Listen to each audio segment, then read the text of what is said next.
সুন্দরবন জেলা পুলিশের উদ্যোগে আয়োজিত হলো লাইসেন্স মেলা 2025। প্রতিনিয়ত পথ দুর্ঘটনা বেড়েই চলেছে। তার মধ্যে মোটরসাইকেল অ্যাক্সিডেন্টে প্রাণহানি হয় একাধিক মানুষের।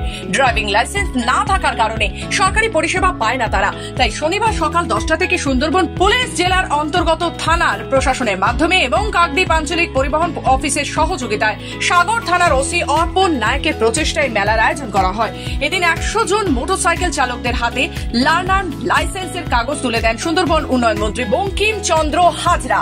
উপস্থিত ছিলেন জেলা পরিষদের সদস্য সন্দীপ কুমার পাত্র সহ একাধিক প্রশাসনিক আধিকারিকেরা। লার্নার লাইসেন্সের তুলে দেওয়ার পর সাগর থানার এমনই উদ্যোগকে ধন্যবাদ জানান মন্ত্রী। গাড়ির ড্রাইভিং লাইসেন্স যেগুলো মোটরসাইকেল, সেই লাইসেন্সের আজকের একটি মেলার তিনি আয়োজন করেছেন।